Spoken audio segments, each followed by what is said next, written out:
பரிசுத்த நாமத்துக்கு மகிமை உண்டாவதாக. சந்தோஷமா இருக்கீங்களா? எல்லாரும் சந்தோஷமா இருப்பீங்க. கர்த்தருடைய நாமத்திலே விசுவாசித்து எல்லாரும் சந்தோஷமா இருப்பீங்க. நீங்க போன டைம்ல எல்லாரும் நல்லா சொன்னீங்க. கர்த்தருடைய ஆசீர்வாதமாக கர்த்தருடைய வார்த்தைகளாக நாம் போவதற்கு முன்பாக ஒரு பாடலை பாடி கர்த்தரை மகிமைப்படுத்தி நம்ம ஆராதிக்கலாம். ஆமென். கரங்களை தட்டி உற்சாகமாய் கர்த்தருடைய நாமத்தை பாடலை கரங்களை தட்டி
ஆண்டுடைய உயிர்த்தெழுதலை குறித்து தான் நாம் தியானிக்க போகிறோம். ஏன் உயிர்த்தெழுதல் என்று சொல்லி பார்க்கும்போது ஆண்டவராகிய இயேசு கிறிஸ்து அவர் நமக்காக அவர் மரித்து 3ஆம் நாளிலே அவர் உயிர்த்தெழுந்தார். ஆமென். இன்றைக்கு 3ஆம் நாளிலே உயிர்த்தெழுந்தார் என்று சொல்வார்கள். ஆனால் வெள்ளிக்கிழமை 3 மணிக்கு மரித்தார் என்று சொல்லி ஞாயிற்றுக்கிழமையில அவர் அதிகாலையில எழுந்து விட்டார் என்று சொல்லி நம்மளை முட்டாளாக்குவார்கள். அல்லேலூயா. ஆபி 14ஆம் தேதி பஸ்கா ஆட்டுக்குட்டி அடிக்கப்பட்டது என்று சொல்லி சொல்லவே மாட்டார்கள். பஸ்கா ஆட்டுக்குட்டி எகிப்திலே அடிக்கப்பட்டது என்று சொல்வார்கள். ஆமென். பஸ்கா ஆட்டுக்குட்டி என்றைக்கு அடிக்கப்பட்டது என்று தேதி சொல்லவே மாட்டார்கள். அல்லேலூயா. ஆண்டவராகிய இயேசு கிறிஸ்து பூமியினுடைய இருதயத்திலே 3 நாள் இரவும் பகலும் இருப்பார் என்று தேவகுமார் ஆண்டவராகிய இயேசு கிறிஸ்து சொல்லி இருக்கிறார் யோனானுடைய அடையாளத்தை. ஆனால் அவங்க என்ன சொல்றாங்க, இந்த அடையாளத்தை சொல்லுவார்கள், ஆனால் யோனாவுக்கு சொல்லுவார்கள், இயேசு கிறிஸ்துவுக்கு சொல்லவே மாட்டார்கள். அல்லேலூயா. இரவும் பகலும் 3 நாள் பூமி இருதயத்திலே அவர் இருப்பார் மனுஷகுமாரன். பகலுக்கு 12 மணி நேரம் இல்லையா என்ற நேரத்தையும் கூட ஆண்டவர் நமக்கு ஒரு நாளைக்கு எத்தனை மணி நேரம் அப்படின்னு கூட சொல்லி கொடுத்துட்டு போயிருக்கிறார். ஆனா இன்றைக்கு வரைக்கும் ஆண்டவராக இயேசு கிறிஸ்துவ உயிர்த்தெழுதல மறைச்சு எப்படியோ இப்ப கொள்ளை நோய் பரவி கொத்துதான் மறைச்சு போறாங்க. ஒவ்வொரு சாமியும் இப்ப நம்ம டிவியில உட்கார்ந்துட்டு பார்க்கும்போது நம்ம இருதயெல்லாம் கரைந்து போகுதாம். அல்லேலூயா. உண்மையாகவே புறஜாதியார் தேவனை அறியாதவர்கள். ஆமென்.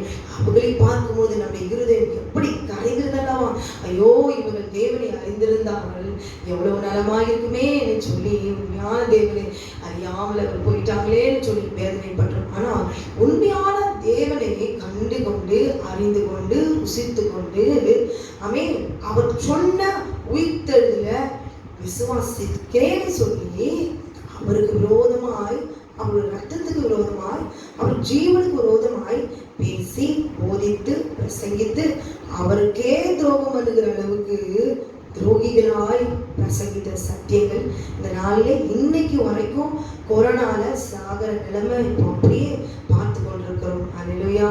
ஆனா யாருக்கு இப்படிப்பட்ட ஒரு துணிகரம் வரும்? சத்தியத்தை மீறி போதிக்கிறதுக்கு யாருக்கு இப்படிப்பட்ட ஒரு துணிகரம் வரும்?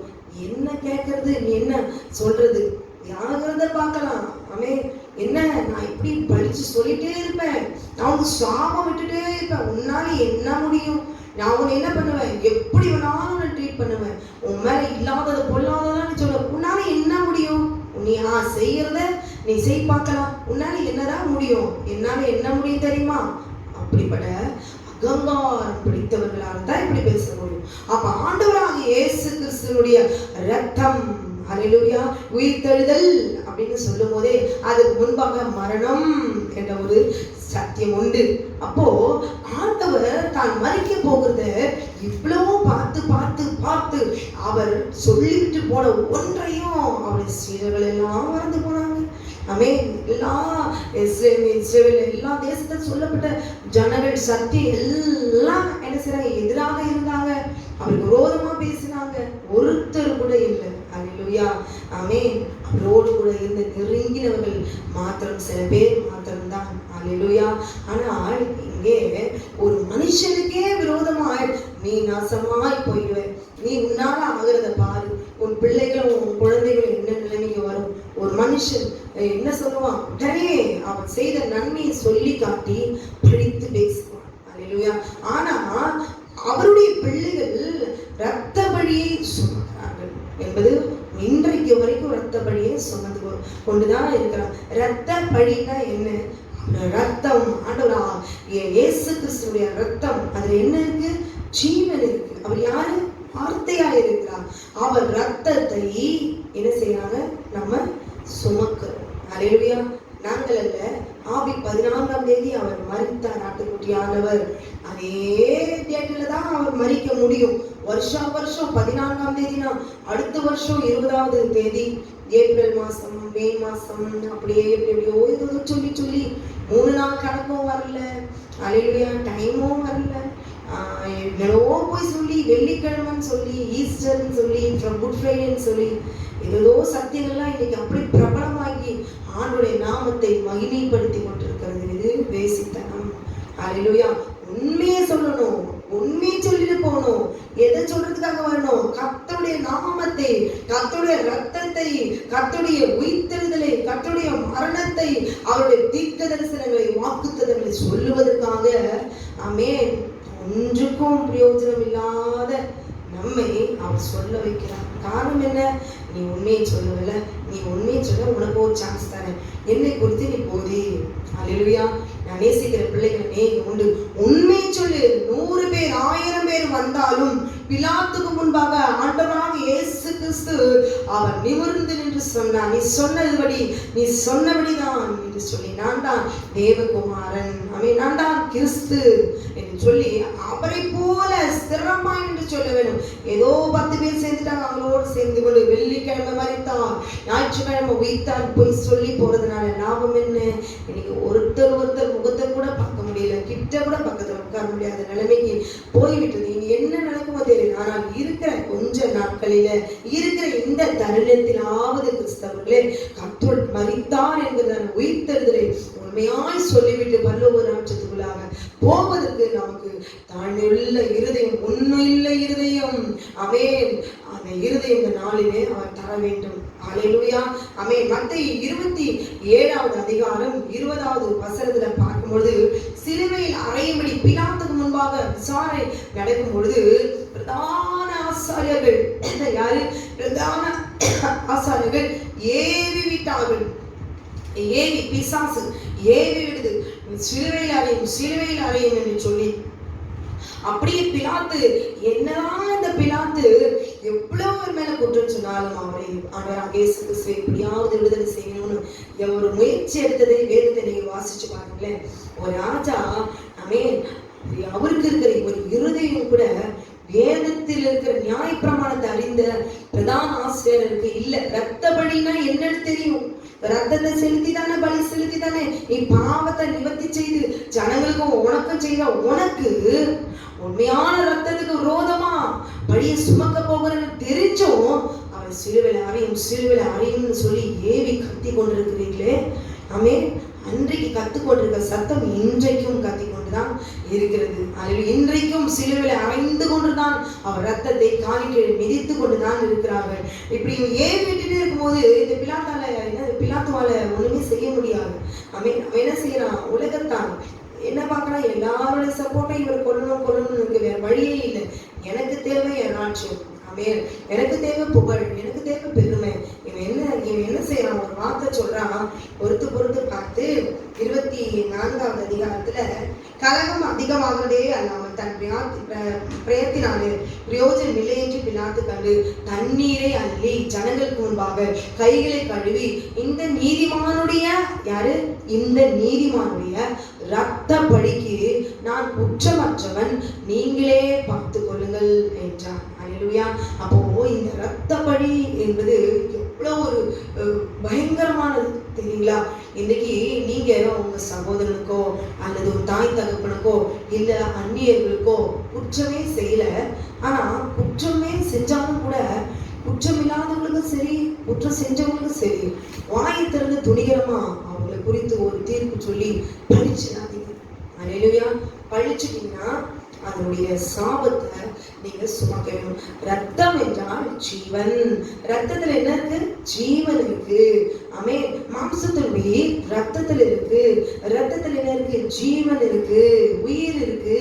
அப்போ அந்த ஜீவனுக்கு விரோதமாய் பேசும் பொழுது, பழிக்கும் போது நீ நாசமா போயிடுவ, நீ நடுத்தெருவுக்கு வந்துடுவ, நீ இனிமே உயிரோடு இருக்கவே மாட்டேன். நான் பட்ட கஷ்டத்தை போல நீயும் பட்டுதான் ஆகணும். நீ வரத நான் ஒரு நாள் கண்ணால பார்ப்பேன், அப்ப நான் ரசிப்பேன்னு சொல்லி சில பேர் மண்ணெல்லாம் மாறி வீட்டு முன்பாக தூவி உன் பிள்ளைகள் எல்லாம், உன் பெண் பிள்ளைகள் எல்லாம் நாசமா போக, அப்படியே ஓடி போக, அப்படியே இஷ்டத்துக்கும் தீர்க்க தரிசனமா அப்படியே அள்ளி அள்ளி அள்ளி சாபத்தை கொட்டி ஆத்துமா அடங்குற வரைக்கும் அப்படியே சபிச்சு தருவாங்க கெட்ட வார்த்தையினால. பழி. பழி என்பது என்ன? பாவம், சாபம். அல்லேலூயா. அவர் ரத்தத்தினுடைய சாபத்தை இன்றைக்கு பார்த்து கொண்டிருக்கிற நீங்க சுமக்கிறீங்க. ஒருவேளை அவர் 3ஆம் நாள் உயிர்த்திருந்தா, ஆட்டுக்குட்டியான ஆவி 14ஆம் தேதி சாயங்காலம் அவர் அடிக்கப்பட்டு அவர் மரித்தார். இந்த சத்தியத்திலே நீங்கள் உறுதியா இருந்தால் 7ஆம் நாளை ஓய்வு நாளை பரிசுத்தமாய் ஆசரிப்பீர்கள். ஆனால் நீங்கள் அவர் ரத்த பழிக்கு நீங்களாக இருக்கிறீர்கள். வெள்ளிக்கிழமை, ஞாயிற்றுக்கிழமை, குட் ஃப்ரைடே என்று சொல்லி அந்த நாளிலே இப்படி பொய்யாய் கர்த்தருக்கு ஒரு பெயர் வைத்திருக்கிற அந்த நாளிலே இதெல்லாம் இல்ல, இதெல்லாம் இவர்களா எடுத்து விட்டதுன்னு சொல்லி அந்த சத்தியத்துல நீங்க உறுதியா இருக்கும். ஈஸ்டர்னா அது ஒரு பெண் தேவதை, அது ஒரு பிசாசு. அந்த பிசாசுடைய நாளில போய் ஆண்டவர் உயிர்த்தெழுந்தார்னு சொல்லி கொண்டாடுகிறார்கள். சத்தியத்துல உறுதியா இருக்க வேண்டும். அல்லேலூயா. இதை நான் ஏற்றுக்கொள்ளவே மாட்டேன் என்று சொல்லி உறுதியா இருக்க வேண்டும். அப்போ இதுல உறுதியா இருந்தாதான், விசுவாசத்துல உறுதியா இருக்கணும். அப்பதான் நம்ம உயிர்த்தெழுதல நம்ம போக முடியும். ஆண்டவரே உயிர்த்தெழுந்தார், ஒரு 3ஆம் நாள் உயிர்த்தெழுந்தார், நான் விசுவாசிக்கிறேன். அப்படி இல்லை. உயிர்த்தெழுதல நிறைய இத்தனை ரகசியங்களும் இருக்கிறது. சனிக்கிழமை ஓய்வு நாளிலே அவர் உயிர்த்தெழுந்தார், புதன்கிழமை அவர் மரித்தார், 14ஆம் தேதி அவர் சொன்னபடி 12வது அதிகாரத்தை அப்படியே நிறைவேற்றினார். அதே டேட்டில் இதையெல்லாம் உறுதிப்படுத்தி விசுவாசத்தோடு கூட நீங்க அவர் வருகைக்கு நீங்க காத்திருந்தீங்கன்னா அவன் நீங்க எடுத்துக்கொள்ளப்படுவீங்க. அல்லேலூயா. வெள்ளிக்கிழமை போயிட்டு இன்னைக்கு குட் ஃப்ரைடேன்னு நீங்க விசுவாசிச்சுட்டு, ஈஸ்டர்னு சொல்லி ஞாயிற்றுக்கிழமை வந்து என்னைக்குதான் உயிர்த்தெழுந்தார்னு விசுவாசிச்சுட்டு, இந்த நாள் எந்த டேட்டா எதா இருந்தானே வேதத்தில் எழுதியிருந்தாலும் என்னால ஏற்றுக்கொள்ள முடியாது அப்படின்னு ஏதோ ஒரு கூட்டத்துல 10ஓடு 10 ஒன்னா அப்படியா ஒரு கூட்டமா அப்படி நினைச்சிட்டீங்கன்னா கண்டிப்பா போக முடியாது. சத்தியத்தையும் அறிவீர்கள், சத்தியம் உங்களுக்கு விடுதலையாக்கும். ஆமே.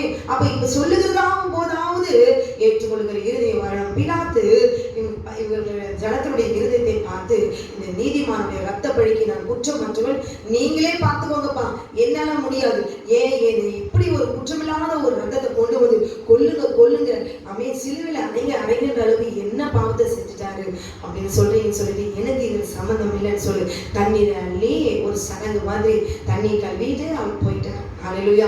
இன்னைக்கு கேட்டுக்கொண்டிருக்கிற அருமையான சகோதரி சகோதரியே, அவர் ரத்தத்துல இதோ உங்களோட பாவத்தை கழுவிடுங்க. அவன் அன்னைக்கு பிலாத்து தண்ணீர்ல அவன் கழுவினான். இன்னைக்கு கேட்டுக்கொண்டிருக்க நீங்க இது கேட்டு கூட ஓய்வு நாள் ஆசரிக்கிறோங்கிற தாழ்மை உங்களுக்கு வரலையே. காரணம் என்ன? ஹல்லேலூயா. இருதயத்தில் இருக்கிற அகங்காரம், இருதயத்தில் இருக்கிற அடங்காத குணம், இருதயத்தில் இருக்கிற கீழ்ப்படியாமை. ஹல்லேலூயா. அதனாலதான் நான் வேதத்தில் இருக்கிற அங்கெல்லாம் இங்க இருக்கிறதா நான் ஏற்றுக்கொள்கிற இருதயம் எனக்கு இருக்கு. ஆனா இதெல்லாம் குறிப்பிட்டதெல்லாம் உண்மையான என்னால கடினமா இருக்கு, என்னால ஏற்றுக்கொள்ள முடியல. ஆனா 7ஆம் நாள் ஓய்வு நாள் ஆசரிக்கணும்னா கிடையாது. ஏன் எல்லாரும் ஆசரிக்காம எல்லாரும் இருக்கிறாங்களே அப்படின்னு சொல்லி அவங்களுடைய எதிர்காலத்தை பார்த்துட்டு நீங்க என்ன செய்றீங்க? உங்களை தேற்றிக் கொள்ளுங்க. இல்ல, ஆண்டவர் உங்களை பார்த்தான்னு சொல்றாரு. ஆமென். அழைக்கப்பட்டவர்கள் அநேக, தெரிந்து கொள்ளப்பட்டவர்களோ சிலர். ஆமென். எல்லாருக்கும் தான் வேத வார்த்தை கொடுக்கப்பட்டிருக்குது. ஆனா நீங்க எப்படி எடுத்துக்கிறீங்க? பொண்ணா எடுத்துக்கிறீங்களா, இல்ல வெள்ளியா எடுத்துக்கிறீங்களா, இல்ல சாதாரணமா கேட்கறதுக்கு மாத்திரம் எடுத்துக்கிறீங்களா, அல்லது மற்றவங்க சொல்லுகிறதுக்கு மாத்திரம் அந்த அவருடைய வார்த்தையை நீங்க எடுத்துக்கிறீங்களா? ஆமே. எல்லாவற்றையும் கர்த்தர் அவர் ஆராய்ந்து அறிந்திருக்கிறார். ஹல்லேலூயா. ஆமென். உங்களையும் எங்களையும் காண்கிற தேவன் அவர் சகலத்தையும் அறிந்திருக்கிறார். ஹல்லேலூயா. எங்க அம்மா சொன்னா அது அப்படியே உண்மையா இருக்கும், அது பொய்யா இருக்காதுன்னு குழந்தை சொல்லும். பொய் பேசுன அம்மா சொல்ல வார்த்தை கூட எங்க அம்மா சொன்னா அது உண்மையா இருக்கும், அதுவும் சொல்லும். ஹல்லேலூயா. ஆனால் ஆண்டவருடைய வார்த்தை ஒரு பிழையும் அதுல இருக்காது, பரிசுத்தமானது. அப்ப அந்த ரத்தத்துக்கு விரோதமா இப்படிப்பட்ட ஒரு பொல்லாத ஜனம் இப்படி போராடி கொண்டிருக்கிறதேன்னு சொல்லி பிலாத்து ஆச்சரியப்பட்டு தண்ணீர்ல கை கழுவிட்டான். ஹல்லேலூயா. ஆமென். நீதிமான் என்று சாட்சி கொடுத்தான். இன்றைக்கு கேட்டுக்கொண்டிருக்கிற அருமையான பிள்ளைகளே, நீதிமானாகும்படியாய் தேவனாகிய கர்த்தர் அவர் ரத்தத்தை நமக்காக சிந்தினாரே, அவர் ரத்தத்துக்கு விரோதமாய் இன்றைக்கும் ஆமென் அவர் உயிர்த்தெழுதலை குறித்துதான் உண்மையை சொல்லாமல், அவர் மரணத்தை குறித்து உண்மையை சொல்லாமல் மறைப்பதினாலே லாபம் என்ன, மறைப்பதினாலே ஆதாயம் என்ன? ஹல்லேலூயா. ஆமென். இருதயத்தின் அந்தரங்களை ஊறி பார்க்கிற கர்த்தர். ஹல்லேலூயா. அடித்தாலும் கொஞ்சாலும், ஒருவேளை சாப்பாடு இல்லைனாலும், குடிக்க தண்ணீரினாலும், நிர்வாணமாய் நின்றாலும், என் ஆண்டவர் அடிக்கப்பட்ட தேதி ஆமென் 14ஆம் தேதி இதை ஒருத்தராலும் மாற்ற முடியாது. இல்ல இல்ல இல்ல, நீங்க எத்தனை பிசாசு ஓட்டினாலும் சரி, இல்ல இல்ல நீ எத்தனை நான்சானம் கொடுத்திருந்தாலும் சரி, இல்ல எத்தனை சபையை கட்டினாலும் சரி, இதோ ஒரே ஒரு அற்பமா நாகமானுடைய குஷ்டத்தை நீங்கும்படி அவ வீட்டில் இருக்கிற சின்ன பிள்ளை அடிமை பெண், அந்த பெண்ணுடைய வார்த்தைக்கு அவன் கீழ்ப்படிந்து போனான். ஆனால் தீர்க்கதரிசியாகி எலிசாவுடைய வார்த்தைக்கு அவன் கீழ்ப்படியவில்லை. காரணம் என்ன? அவனுடைய அகங்காரம், அவன் கீழ்ப்படியாத தன்மை. ஹல்லேலூயா. அவனுடைய இருதயம் அவனுக்குள்ள அவனை குறித்துதான பெருமை, மேட்டிமை. ஹல்லேலூயா. அதே போலதான் இன்றைக்கு இல்ல இல்ல இங்க இருக்கிற ஆதியாகமத்திலிருந்து வெளிப்படுத்துற வரைக்கும் அங்கங்க எனக்கு நான் பிடிக்கும், ஆண்டவர் அற்புதத்துல நான் விசுவாசிக்கிறேன், அதுல ஒரு பிரச்சனை இல்லை. ஆனால் ஓய்வு நாள் 7ஆம் நாள் கர்த்தருடைய கட்டளைலாம் நமக்கு எனக்கு இல்லை, அதெல்லாம் நான் கீழ்ப்படிய மாட்டேன், அதெல்லாம் எனக்கு ரொம்ப கஷ்டம். கட்டளைன்னு சொன்னாலே என்னை யாரும் கட்டி வைக்க முடியாது. அதுவும் 7ஆம் நாள் ஓய்வு நாளை நான் ஆசரிக்கவே மாட்டேன். எல்லா நாளும் நான் ஆசரிப்பேன், என் இஷ்டம் போல ஆசரிப்பேன். ஆமென். க்ளோரி. அப்படி இன்னும் அவருடைய இருதயத்தை உடைத்துக் கொண்டிருக்காங்க. கொரோனால எல்லாரும் சாகிறத பார்க்கிறோமே, எல்லாரும் தான் ஒரு நாள் சாக போகிறோம், ஆனா உண்மையை சொல்லிட்டு சாகணும். ஹல்லேலூயா. ஆமென். இந்த சக்தி யாருக்காவது ஒருத்தருக்காவது என் ஆண்டவர் ஆமென் 14ஆம் தேதி தான் அவர் மரித்தார். ஆமென். அவர் சனிக்கிழமை அவர் சொன்னபடி அவர் உயிர்த்தெழுந்தார். அவர் உயிர்த்தெழுந்த பின்பு கலிலேயாவுக்கு போவேன் என்று சொன்னார். ஹல்லேலூயா. எதுக்கு கல்லறைக்கு வந்தார்? இதெல்லாம் யோசிச்சு பார்த்து விசுவாசத்துல உறுதியா நிக்கணும். ஹல்லேலூயா. ஆமென். ஞாயிற்றுக்கிழமை கல்லறையில வந்து நான் பார்த்தேன் அப்படிலாம் மரியாள், மகதலேனா மரியாள் தான் அவர் சாட்சி கொடுத்துட்டு போனாரா? நான் உயிர்த்தெழுந்த பின்பு மகதலேனா மரியாள் வந்து உங்களுக்கு சொன்ன பிறகு விசுவாசியுங்கள். ஆமென். கல்லறையில அவர் வந்து என்னை தேடும் பொழுது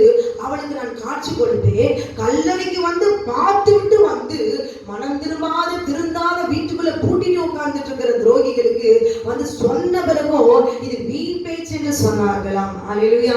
அப்படிப்பட்ட ஒரு விசுவாசிக்கும்படி ஆண்டவர் சாட்சியார் கொடுத்து விட்டு போகவில்லை. மத்தேயு 12வது அதிகாரம் 40வது வசனம் எடுங்க. ஆண்டவர் அவர் 3ஆம் நாள்ல உயிர்த்தெழுந்தார் என்பதற்கு எங்கெல்லாம் இருக்க ஆதாரம் எடுங்க. எப்படி சொல்றீங்க? இப்படி பக்தி வைராக்கியம் உள்ளவர்கள் மாத்திரம்தான் ஆண்டவருக்கு உண்மையா அவர் ரத்தத்துக்கு ஜீவனுக்கு விரோதமாய் எழும்பக்கூடாது. அவரை நோக்கி விரல் நீட்டி கை நீட்டி ஒரு வார்த்தை அவனை கொல்லும் சிலுவையில அறையும் என்று சொல்லி ரத்தத்துக்கு ஜீவனுக்கு விரோதமா பழி வாங்கி என்னத்தை பிரதான ஆசிரியர் சாப்பிட போறான்? மிஞ்சி போனா 70 வருஷம் 80 வருஷத்துக்கு அப்புறம் எப்படி அவனால உட்கார்ந்துதான் சாப்பிட முடியுமா? அவன் ஜீவன் நல்லா இருக்குமா? ஒரு 50 வயசு வரைக்கும் ஓரளவுக்கு நல்லா சாப்பிடலாம், சரி. ஆனா மீறி இருக்கிற நாட்கள் கட்டில தான் சோர்ந்து போய் உட்கார்ந்து இருக்கணும். ஏதோ ஒரு பலவனோ ஏதோ ஒரு மயக்கம் ஒவ்வொரு சரீரத்தில் இருக்கிறதான பலவீனங்கள் தாக்கி கத்தரை அதை சாயும் பொழுதாவது நினைக்கிற தியானிக்கிற அந்த தருணத்துக்குள்ளாக வந்து முதிர் வயதாகும் போது வாலிபன் தன் வழியை வாலிபனை சுத்திகரித்துக் கொள்ள வேண்டும். அப்படியே ஸ்டெப் பை ஸ்டெப் நான் அப்படியே தான் இருப்பேன். 25 வயசுல இருந்த மாதிரியே அப்படியே ஒரு பலத்தோடு கூட மாம்சத்துல இச்சைகளோடு கூடவே நான் வாழ்வேன் 70 வயசுலும். அதல்ல கிறிஸ்துவ வாழ்க்கை. உங்களுக்கு என்று கொடுக்கப்படுகிற காலகட்டத்துல பூரணப்பட்டு வந்து சேர வேண்டும். அவருடைய ராஜ்யத்துக்குள்ளாக எல்லாவற்றையும் அனுபவிக்கும்படி உங்களுக்கு அவர் கொடுத்திருக்கிறார் தானே.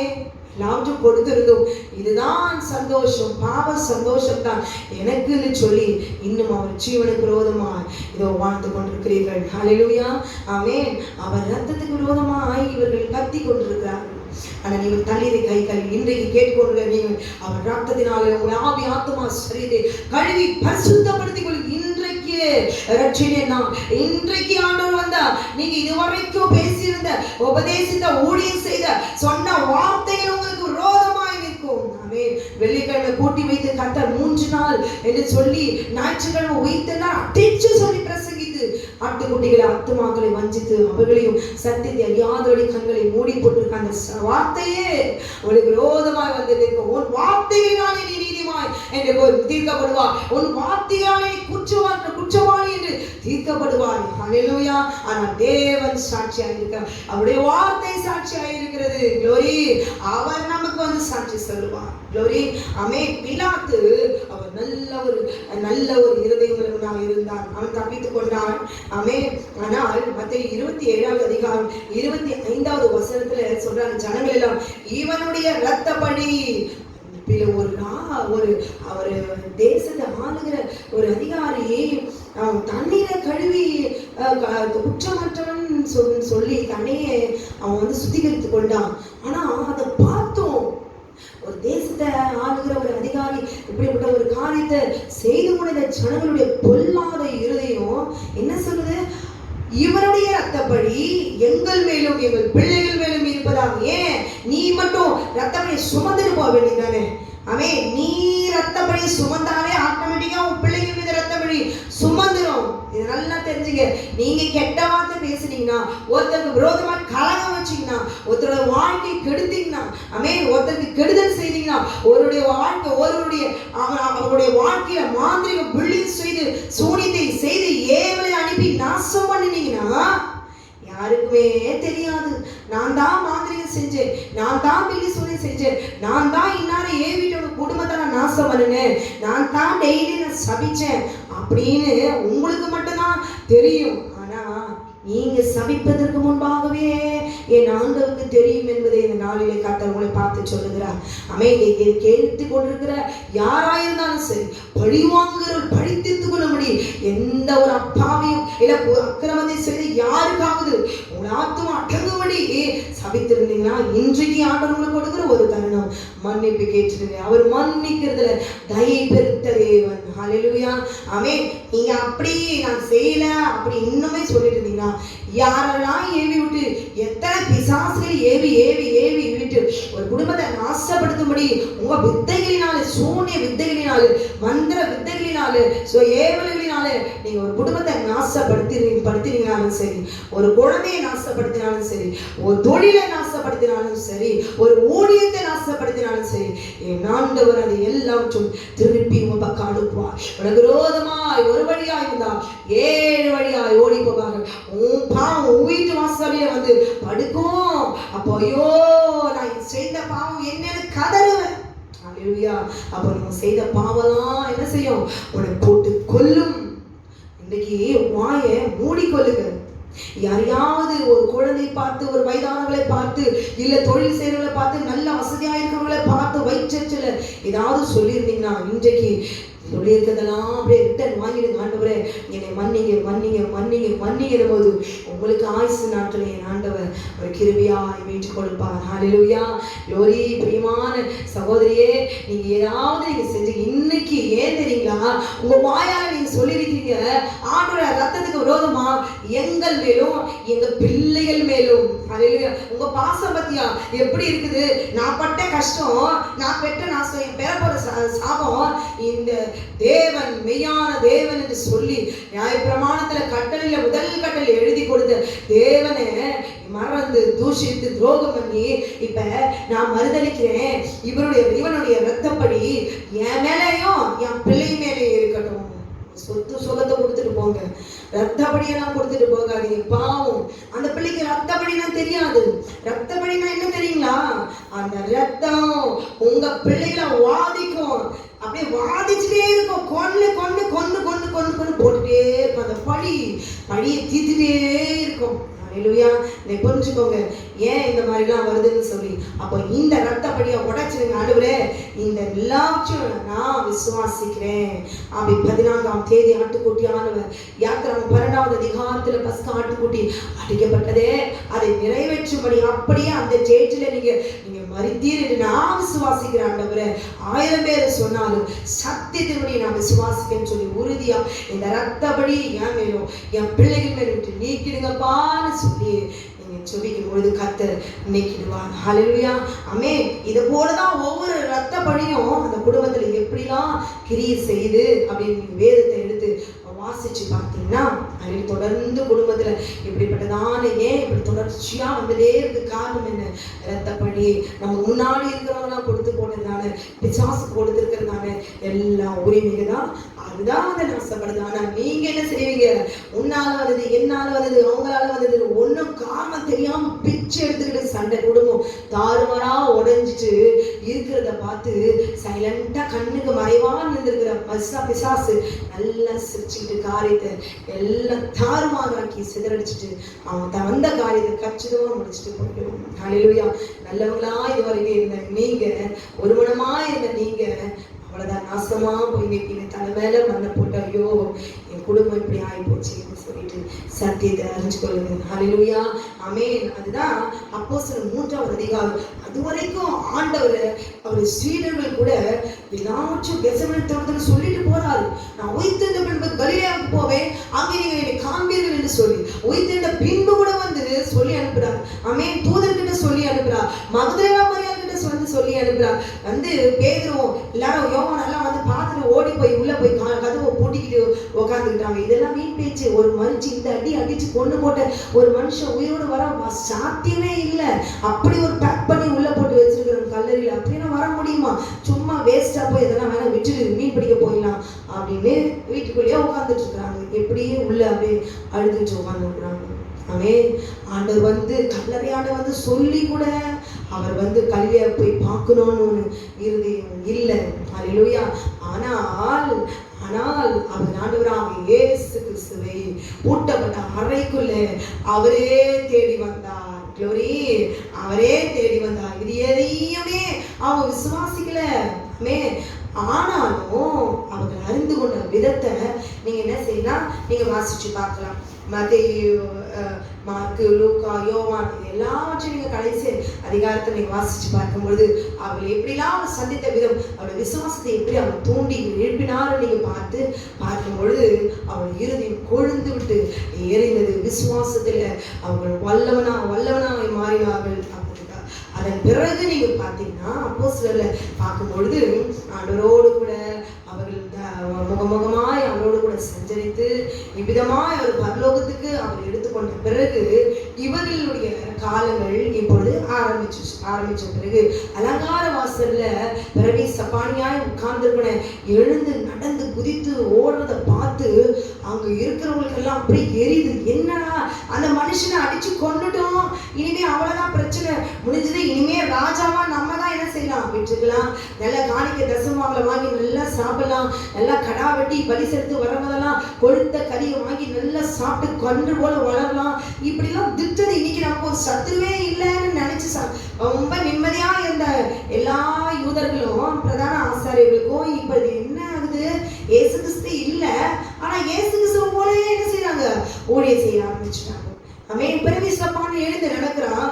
அப்ப அவங்க சொல்றாரு, பேதுரு, ஜீவாதிபதியை கொலை செய்தீர்கள், அவரை தேவன் மரித்தோரிலிருந்து எழுப்பினார், அதற்கு நாங்கள் சாட்சிகளாய் இருக்கிறோம். ஹல்லேலூயா, ஆமென். நீ ரத்தப்பழி சுமந்துக்கோ, ஆனா அவருடைய ரத்தப்பழி நாங்க இனி சுமக்க முடியாது. அவர் ரத்தப்பழி நீங்கணும்னா என்ன செய்யணும், ஆமென், உழைக்கணும், ஊழியம் செய்யணும், உண்மையோட மாறணும். ஒரு வாழ்க்கையில ஒரு சாதாரண மனுஷன் தவறு செஞ்சுட்டா என்ன செய்யணும், மனம் திரும்பணும், பாவத்தை அறிக்கை செய்யணும், சுத்திகரிச்சுக்கணும், அவன் பாவையை மறைக்கிற வரைக்கும் இருக்கணும். இந்த பாவத்தை அந்தரங்கத்துல நான் செஞ்சிருக்கிறேன், வெளியரங்கமா செஞ்சிருக்கிறேன் எண்ணம் இருக்கணும். நான் செஞ்சுட்டு அப்படி இன்னும் பெருமையோடு மேட்டுமையோடு கூட அகங்காரத்தோடு நடக்க கூடாது. அமே சாகர வரைக்கும் இப்படிப்பட்ட ஒரு கேவலத்தை நான் செஞ்சிருக்கிறேன் வாழ்நாட்கள் என்கிறதான அந்த அசிங்கத்தை நினைச்சிட்டு தாண்டியோடு கூட தேவனோக்கு முன்பாக அடங்கி இருக்க வேண்டும். அதுதான் பேதுரு, அவரு ரத்தத்தை படி ஏன் வேணும், ஜனங்கள் மேல பிள்ளைகள் மேல இருப்பதாக சொல்லியிருக்கிறேனே, ஆமென், எங்கள் மேல் சுமத்தப்பட்ட இந்த ரத்தப்படிய இப்ப நான் என்ன செய்யணும், அவருக்காக ஊழியம் செய்து இந்த ஜீவன் 3ஆம் நாளில் சொன்னபடி அவர் உயிர்த்தெழுந்தார். இவர் ஆவி 14ஆம் தேதி அடிக்கப்பட்டார். அவர் சொன்னபடியே 3 நாள் கல்லறையில் இருந்தார். அவர் சனிக்கிழமை அவர் உயிர்த்தெழுந்தார். ஓய்வு நாளை அவர் பரிசுத்தமாக்கினார். அதை ஆசரிக்க நினைப்பீர்களாக என்று சொல்லி ஓய்வு நாளை ஆசரிப்பதிலும் அவர் உயிர்த்தெழுதலை பிரசங்கிப்பதிலும் அவர் நிரூபித்தார்கள். இவருடைய ஊழியமே கர்த்தருடைய உயிர்த்தெழுதலை குறித்துதான் சத்தியத்தை இனி சொல்ல வேண்டியதுதான். அல்லேலூயா. ஏனென்றால் அவர் மரணத்தை ஒரு உயிர்த்தெழுதலை மறைத்து போட்டார்கள். இதை ஊர்ஜிதப்படுத்துவதற்கு உண்மையாக்குவதற்கு சத்தியத்தை உண்மையாய் சொல்லி தன் ஜீவனை அவர் விட்டு கொடுத்தார்கள். ஏன் அவருடைய ரத்தப்படி சுமக்கிறோம் அப்படின்னா நமக்கு ஜீவன் கிடையாது, நம்ம நினைக்கிற மாதிரி வாழ்க்கை கிடையாது. அப்போ இங்கே அவருடைய வல்லமையினாலே அற்புதம் செய்த போது என்ன சொல்றாங்க ஜனங்களுக்கு முன்பாக, அவரை தேவன் மரித்தோரிலிருந்து எழுப்பினார், அதற்கு நாங்கள் சாட்சிகளாக இருக்கிறோம். ஆமென். இதுவரைக்கும் நான் சாட்சி ஆண்டவரே, மரிக்கிறதுக்கு முன்னாக ஒருத்தர் கூட சாட்சி சொல்ல ஆண்டவரே. ஆமென். பேதுரு சொன்னார், எல்லாரும் சொன்னாங்க, காவலின் சாவலின் நம்மோடு கூடவே இருப்பேன் ஆண்டவரே. இன்னைக்கு கணவன் மனைவி கூட அப்படிதான் சொன்னாங்க, அப்படியே உயிருக்கு உயிரா அப்படியே காவலின் சாவலின் ஒன்னா இருப்போம்னு சொல்லிட்டு. அல்லேலூயா, க்ளோரி.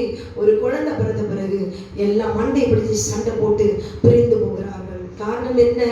அல்லேலூயா, பாவம். க்ளோரி. அவங்க எல்லாரும் ஓடி போனார்கள் சீடர்கள். ஆனால் அவரை கண்டு அவரை விசுவாசித்த பிறகு நாங்கள் சாட்சிகள், தேவன் அவரை எழுப்பினார் என்பதற்கு நாங்கள் சாட்சிகள் என்று சொல்லி அவருடைய பிள்ளைகள் பலமாய் சாட்சி கொடுக்கிறார்கள். அது மாத்திரமல்ல, அப்போஸ்தலர் 3ஆவது அதிகாரத்துல 17ஆவது வசனம் பார்க்கும் பொழுது, சகோதரரே, நீங்கள் உங்கள் அதிகாரிகளும் அறியாமையினாலே இதை செய்தீர்கள் என்று அறிந்திருக்கிறேன்.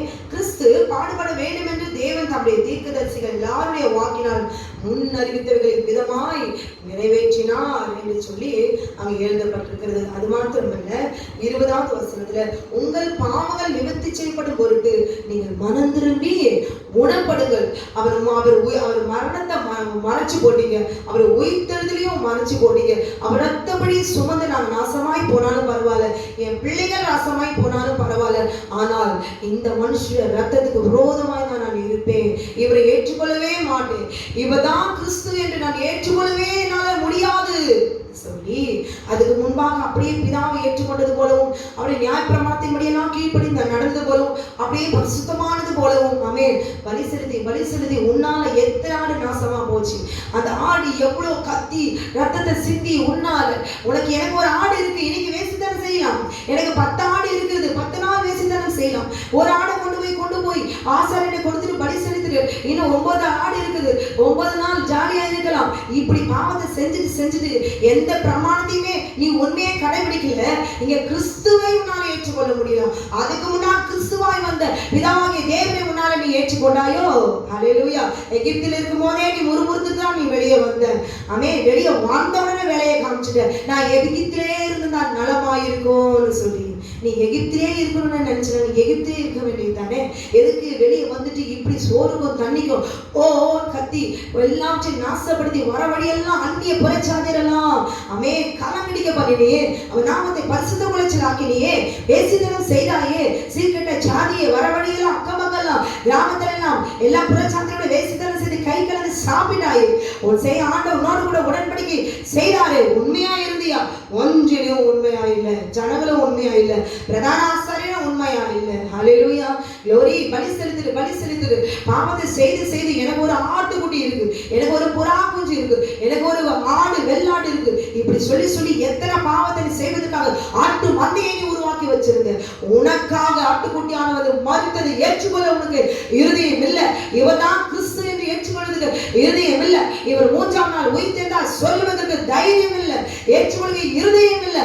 வெள்ளிக்கிழமை மயத்தான், ஞாயிற்றுக்கிழமை உயிர்த்தார் என்று அடித்து பிரசங்கித்து சொல்வதற்கு உனக்கு இருக்கிற தைரியம் யார் கொடுத்தது? யார் உனக்கு இந்த வல்லமை கொடுத்தது?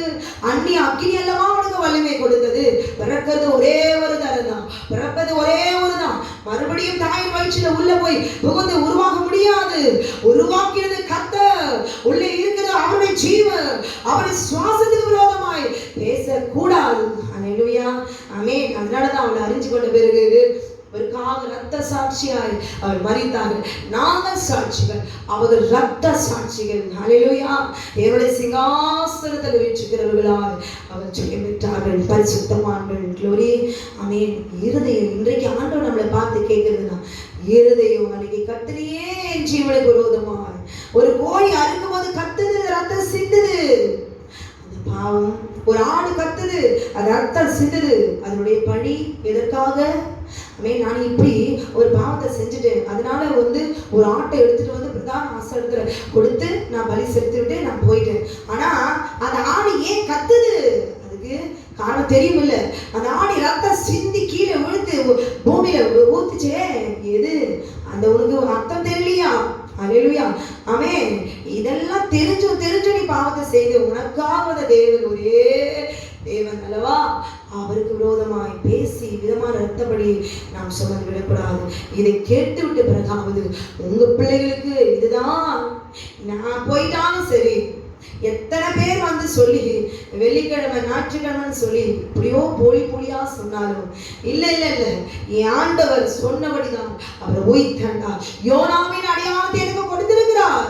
அவர் சொன்னபடி 3ஆம் நாள் கல்லறையில இருப்பேன்னு சொல்லி 3ஆம் நாள் உயிர்த்தெழுவேன் எனக்கும் சொல்லி இருக்கிறார். நான் வசனத்தை எடுத்து காட்டவா? எனக்கு இப்படி போய் சொல்லி எனக்கு போதிக்காதுன்னு சொல்ல வேண்டும்.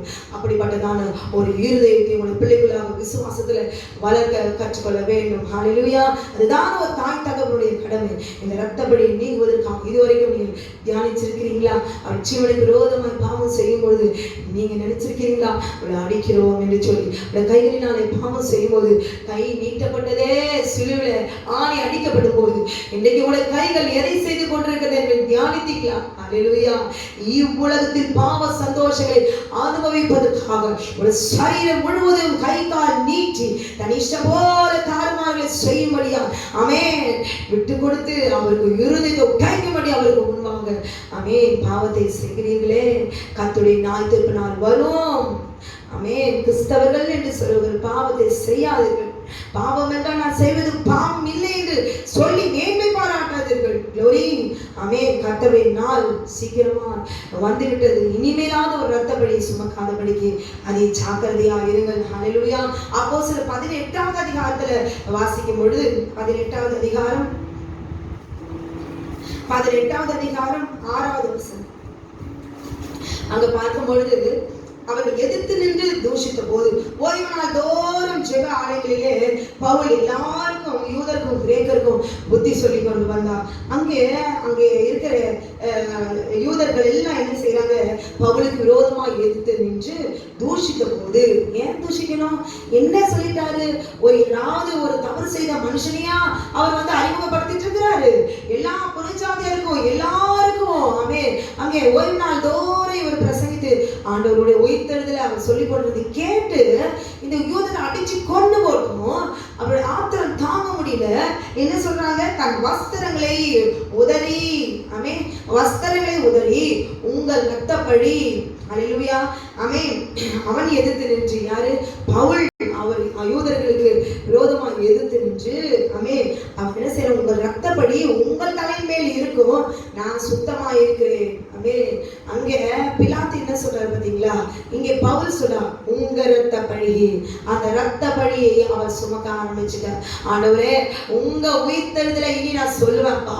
உங்க ஸ்தேவானை அடிச்சு கொல்லும் பொழுது நான் முகமுகமாய் கண்டேனே, அந்த ரத்தப்பழி இனி உங்க ரத்தப்பழியை நான் என்ன செய்ய சுமந்து கொண்டிருக்கேன். அதிலிருந்து என்னை நீக்கிடுங்க ஆண்டவரே. உடைய ஜீவனுக்கு விரோதமா இனி நான் இருக்க மாட்டேன் ஆண்டவரே. உங்க ரத்தத்துக்கு விரோதமா அந்த பழி என் மேல இருக்கணும்னு நான் சொல்ல மாட்டேன் ஆண்டவரே.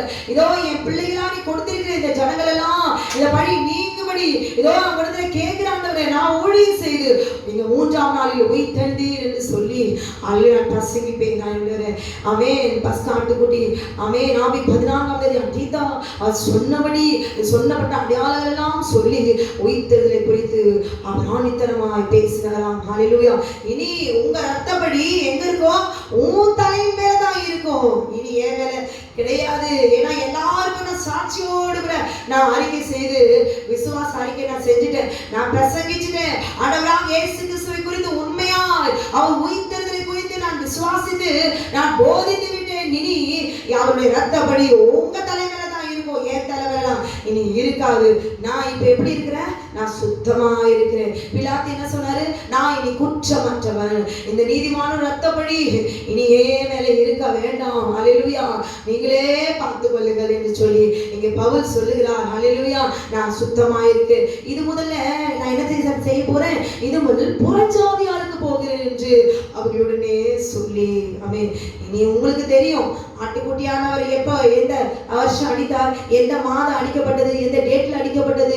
ஆமென். யோனாவின் அடையாளத்தை சொல்லி யூதர்களே உங்களுக்கு கொடுத்திருக்கிறார். பூமியின் இருதயத்துல 3 நாள் இருப்பேன்னு சொல்லி இருக்கிறார். ஆமென். எல்லாத்தையும் சொல்லி இருந்தும் கூட நீங்க அப்படியே நடிக்கிறீங்களே, இன்னும் அவரத்துக்கு விரோதமா நிற்கிறீங்களே. இனி நான் என்ன செய்ய மாட்டேன், உங்களுக்கு இந்த சத்தியம் உங்களுக்கு இது தேவையில்லை, நான் புறஜாதியத்துக்கு போகிறேன்னு சொல்லி அவர் என்ன செய்யறாரு? கிளம்பி அவர் போகிறார். ஹல்லேலூயா.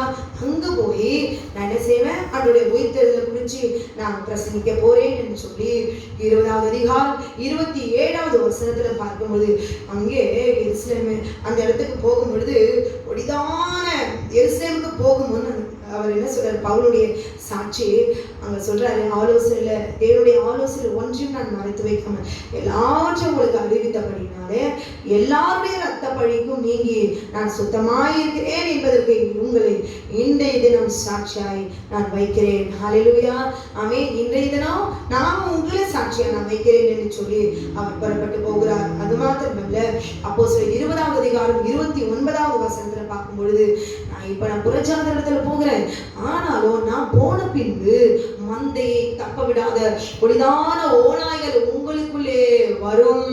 இதை கேட்டுக்கொண்டிருக்கிற அருமையான சகோதரின் பிள்ளைகளே, எந்த வயதினுடையவராக இருந்தாலும் கர்த்து வெள்ளிக்கிழமை ஞாயிற்றுக்கிழமை ஆண்டவராக இயேசு கிறிஸ்து அவர் சொன்னபடி உயிர்த்தெழுந்தார் என்று சொல்லி யாராவது சொன்னார்கள் அதை உண்மை என்று ஏற்றுக்கொள்ளாதீர்கள். இந்த கொரோனாவில் இப்படி படித்துக் கொண்டிருக்கிற இந்த வேளையில இதோ கர்த்தருடைய ஜீவனுக்கு விரோதமாய் இன்னும் நிற்காதீர்கள். ஹல்லேலூயா. இன்றைக்கு தப்பித்துக் கொள்ளுங்கள். இன்றைக்கு ரட்சணிய நாள். ஹல்லேலூயா. ரத்தப்படி உங்களை விட்டு நீங்கட்டும். எஞ்சி மஞ்சாடுங்க. ஹல்லேலூயா.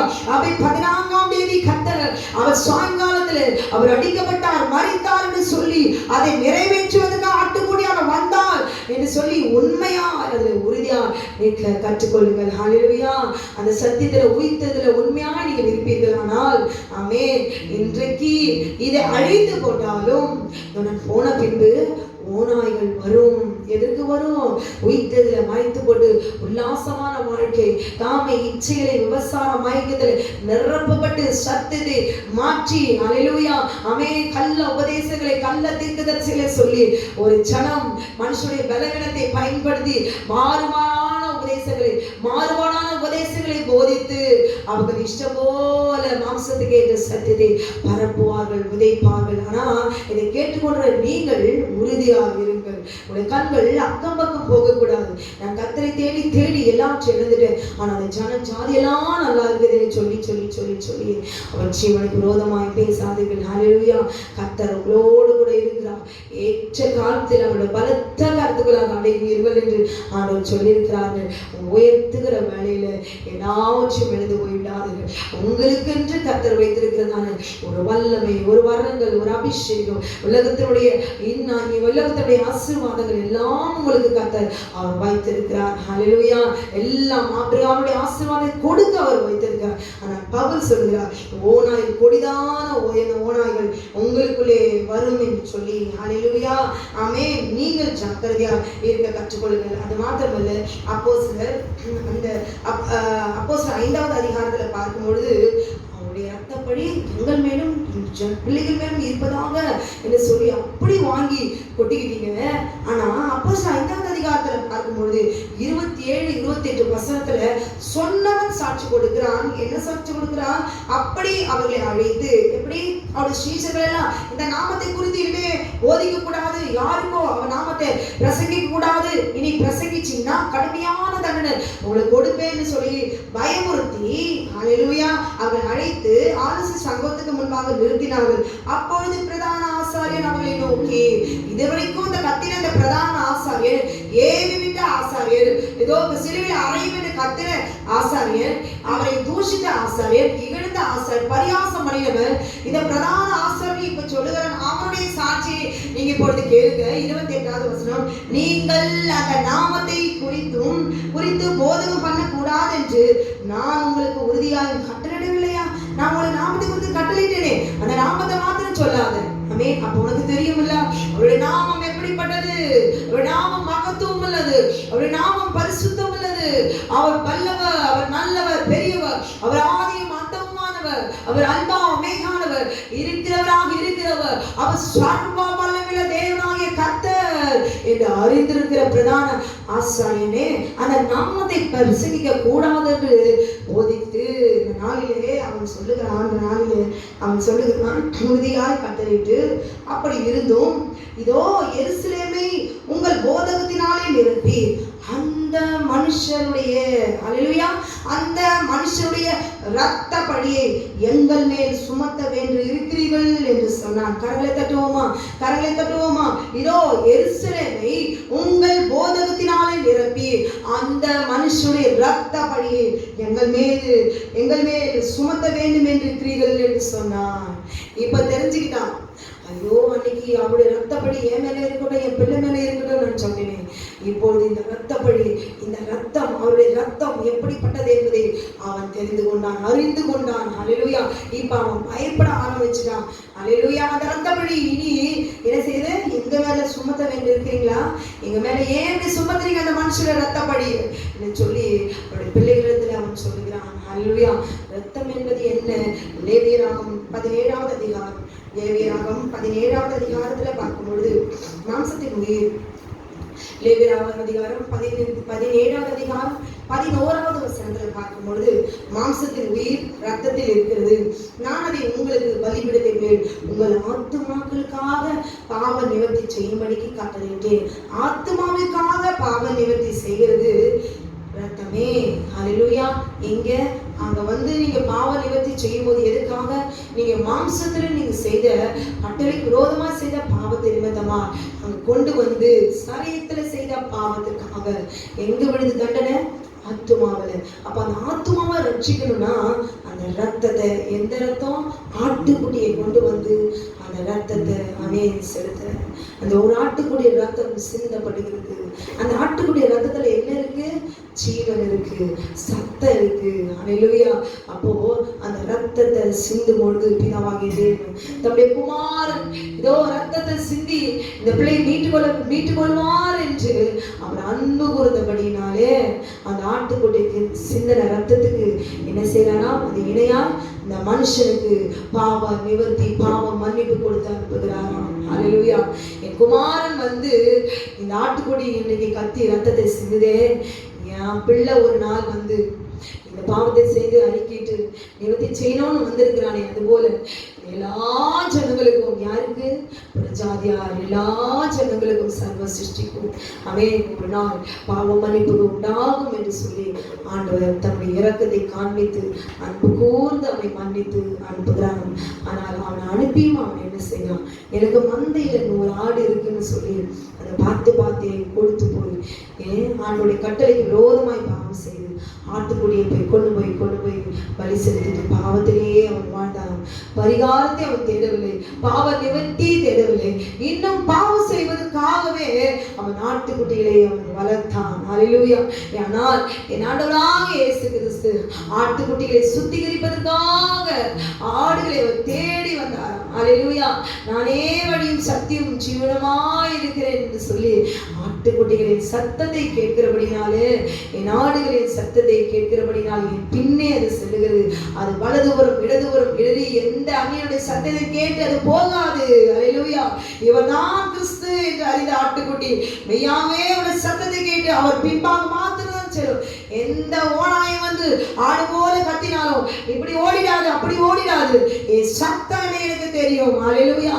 நம்மை தாய் தகப்பன் வெளியே நின்று கூப்பிடுகிற சத்தத்துல தைரியமா உடனே கதவு திறக்கும். இது என்னுடைய அம்மாவுடைய சத்தம், இது எங்க அப்பாவுடைய சத்தம். யார் நீங்க அப்படின்னு கேட்கவே கேட்காது. ஹல்லேலூயா.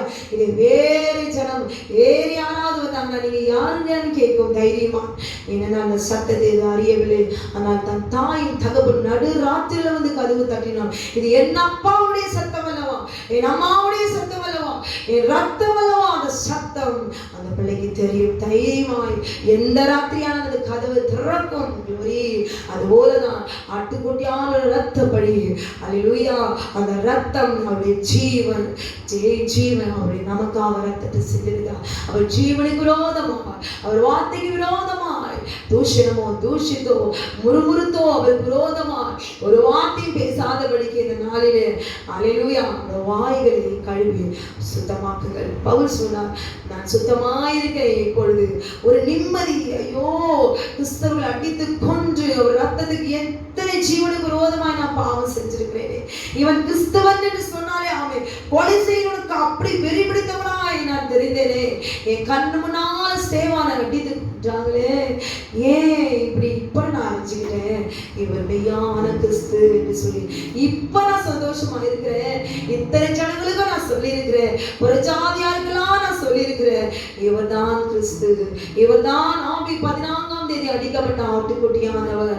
புதன்கிழமையே அவர் மரித்தார், சொன்னபடி அவர் 3ஆம் நாளிலே உயிர்த்தெழுந்து 3 நாள் யோனாவின் அடையாளமாகிய மத்தேயு 12வது அதிகாரம் 40வது வசனத்தின்படி அவர் கல்லறைக்குள்ளாக வைத்து 3ஆம் நாளாகிய சனிக்கிழமை ஆட்டுக்குட்டியானவர் அவர் உயிர்த்தெழுந்தார், ஆட்டுக்குட்டியானவர் உயிர்த்தெழுந்தார் என்று சொல்லி இப்பொழுது நான் எல்லா ஜனங்களுக்கும் உங்களுக்கும் நான் பிரசங்கித்திருக்கிறேன். நான் உண்மையை நான் சொல்லிட்டேன். மற்றவளை போல கூட்டத்தோடு கூட்டமாய் உட்கார்ந்து ஆதாயத்தை தேடுகிற பிரதான ஆசாரியர்கள் பாவத்தை செய்யபடி மறுபடியும் ஆட்டுக்குட்டியை கொண்டு வந்து இதை கையால பாவ நிவர்த்தி செய்யவருடைய கூலியும் காணிக்கையும் தசமபாகத்தையும் கரியும் கொழுத்து போய் வாங்கி அவர் ஜீவனுக்கு விரோதமாய் பலி செலுத்தி அல்லேலூயா ஆமென் அப்படிப்பட்ட ஊழியத்தை செய்கிறோம்னா இனி நான் இருக்க மாட்டேன் என்று சொல்லி இந்த நாளில் கொரோனாவிலே மரித்து கொண்டிருக்கிறவர்களே இதோ பிரியமான சகோதரிகளே ஊழியக்காரர்களே அவர் ரத்தத்துக்கு விரோதமாய்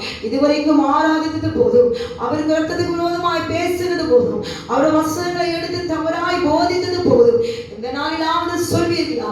ஈஸ்டர் என்று சொல்லி இந்த நாளில் அவர் ஜீவனுக்கு விரோதமாக அந்த நாளில் அவர் உயிர்த்தெழுந்தார் என்று சொல்லி நான் பிரசங்கித்திருக்கிறேன். என் ஆண்டவரே என்னை மன்னியும், ரத்தப்படியை நான் சுமக்கிறேன், என்னையும் என் பிள்ளைகளை விட்டு நீங்குவதாக என்று சொல்லி ஆட்டுக்குட்டியானுடைய காலில் விழுந்து மன்னிப்பு கேட்பீர்களா? அவர் மன்னிக்கிறதற்கு தைரியப்படுத்த தேவன் டிவியை பார்க்க மாட்டாத சுத்த கண்ணர். ஹல்லேலூயா.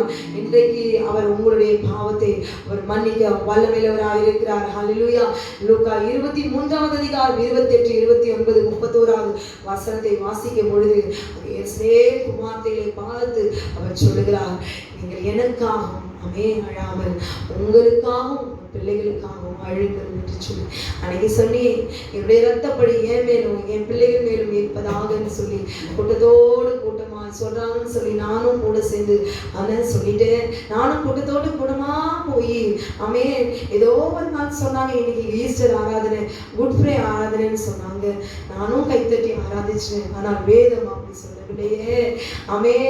நான் உண்மையை நான் இனி ஆராதிப்பேன், ஓய்வு நாளில் நான் ஆசரிப்பேன், ஓய்வு நாளிலே பரிசுத்தமாய் என்னை ஒப்பு கொடுக்கிறேன், என்னை பரிசுத்தமாக்குவேன், என் சரீரத்தில பாவ ஈச்சைகளை உருவாகாதபடிக்கு மாம்ச ஈச்சைகளை சிலுவையிலே அறைவேன், பரிசுத்தமாக்குகிற என்னால் என்று நான் அறிந்து கொண்டேன் என்று சொல்லி இப்பொழுது நான் சுத்தமாக இருக்கிறேன், இனி சுத்தமாகிக் கொண்டே இருப்பேன் என்று சொல்லி ஒரு பூரண சமாதானம் உங்களுக்குள்ள வர வேண்டும் என்றால் அவர் ரத்தப்படி ஏதோ உங்களை வெற்றி இந்த நாளிலே நீங்கட்டும். ஏதோ சொன்னாங்க, நல்லா இருக்கு மெசேஜ், நல்லா தான் சொல்றாங்க, பரவாயில்ல அப்படின்னு ஒரு மார்க் போடுறபடி இன்னைக்கு ஒரு ஊழியக்காரர்களுக்கு இன்னைக்கு போயிட்டு இருக்குது. ஹல்லேலூயா. அப்படி அல்ல. நீ கேட்டுக்கொண்டிருக்கிற நீங்க அந்த ரத்தத்தை இன்னும் தியானிக்கல, ரத்தம் எப்படிப்பட்டது என்பது இன்னும் உணரல. படி நான் என்னன்னு தெரியல, வாய்க்கு வந்ததெல்லாம் பேசிட்டு அப்படியே ஒரு உணர்வற்ற ஒரு ஜனமா நான் எங்க பேசுனேன், இன்னைக்கு பேசிட்டு இன்னைக்கு சாப விட்டுட்டு அடுத்த 2 மணி நேரத்துல நீ இப்படியெல்லாம் சாப விட்டியேன்னு கேட்டா, இல்லையே நான் அப்படிலாம் நான் சொல்லவே இல்லையே, நான் எங்க சொன்னேன், அப்படியா சொன்னேன், நான் சொல்லவே இல்லை, இது இன்னொரு ரத்தப்படி, அப்படியெல்லாம் சொல்லாதபடிக்கு நான் சொல்லியிருப்பேன், நான் பேசியிருப்பேன், நான் மறுதளிச்சிருக்கிறேன் என்று சொல்லி உண்மையாய் முழங்கால் படியிட்டு அவரை நோக்கி கண்ணீரோடு கூட செபித்து ரத்தப்படி நீ ஒரு நாள் ஒருவேளை உபவாசித்து ஆண்டவரிடத்தில் அறிக்கையிடுங்க, ஒரு பாவத்தை மன்னிப்பார், மறுதளித்ததை மன்னிப்பார். அல்லேலூயா. உங்களை மறுபடியுமாய் தூக்கி எடுத்து அப்படிய அன்பில அவரை நிலைநிறுத்துவார். அல்லேலூயா. ரத்தப்படியை நீங்க வேண்டும் என்றால் அப்போஸ்தலர் 2வது அதிகாரம் 32வது வசனத்துல வாசிக்கும் பொழுது 2வது அதிகாரம் 32வது வசனத்துல வாசிக்கிறேன். இந்த இயேசுவை தேவன் எழுப்பினார், இதற்கு நாங்கள் எல்லாரும் சாட்சிகளாக இருக்கிறோம் என்று பேருக்கு சொல்லுகிறார். அன்றைக்கு ஆண்டவர்கிட்ட இருக்கும் பொழுது பாடுகளை அனுபவத்துக்கு முன்பாகவே அங்க எல்லாரும் ஆண்டவர் பார்த்து சொல்றாங்க, ஆண்டவரே காவலிலும் சாவலிலும் நான் உங்களோடு கூட இருப்பேன் ஆண்டவரேன்னு சொன்னாங்க. உண்மைதான், அவங்க சொன்னது உண்மைதான், உண்மையான ஒரு அன்போடு கூட தான் அவங்க சொன்னாங்க. ஆனால் அதை நிறைவேற்றுவதற்கு இடையில வந்ததான அந்த அவிவிசுவாசங்கள், மாம்சத்துல வந்ததான அவிவிசுவாசம், பயம், மரண பயம்.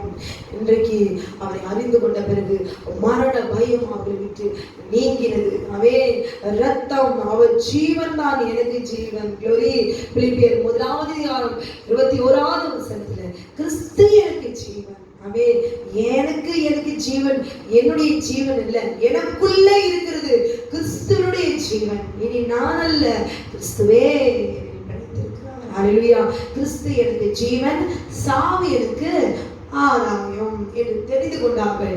இனி அவருடைய ஜீவன் அவங்க பெரிதாவே அவங்க நினைக்கவில்லை. ஆமென். பவுல் சாட்சி கொடுக்கிறார், எல்லாவற்றையும் கிறிஸ்துவாக குப்பையாக நஷ்டம் என்று விட்டுவிட்டேன் என்று சொல்லி. ஹல்லேலூயா. பவுல் எப்படிப்பட்டவர் இல்லைங்களா?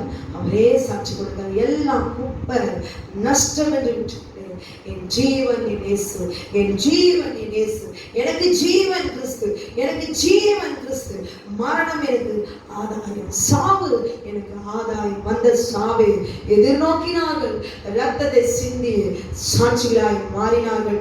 இந்த இயேசுவை தேவன் எழுப்பினார். இதற்கு நாங்கள் எல்லாரும் சாட்சிகளாய் இருக்கிறார். அன்றைக்கு ஆண்டவர் அவர்கள் சொன்ன வார்த்தை கேட்டபொழுது அவர் உண்மையாகவே சந்தோஷப்பட்டிருப்பார். ஆனால் இதை நிறைவேற்றுவதற்கு முன்பாக இவர்கள் இப்படியெல்லாம் என்னை மறுதளிப்பார்கள் என்று ஆட்டுக்குட்டியானவருக்கு தெரியும். சொன்னா என்னை சேவல் கூவதற்கு 3 தரம் மறுதளிப்பார் என்று சொல்லி, ஆனால் சொன்ன வார்த்தையில அவன் நிறைவேற்றி காட்டினார். ஹல்லேலூயா.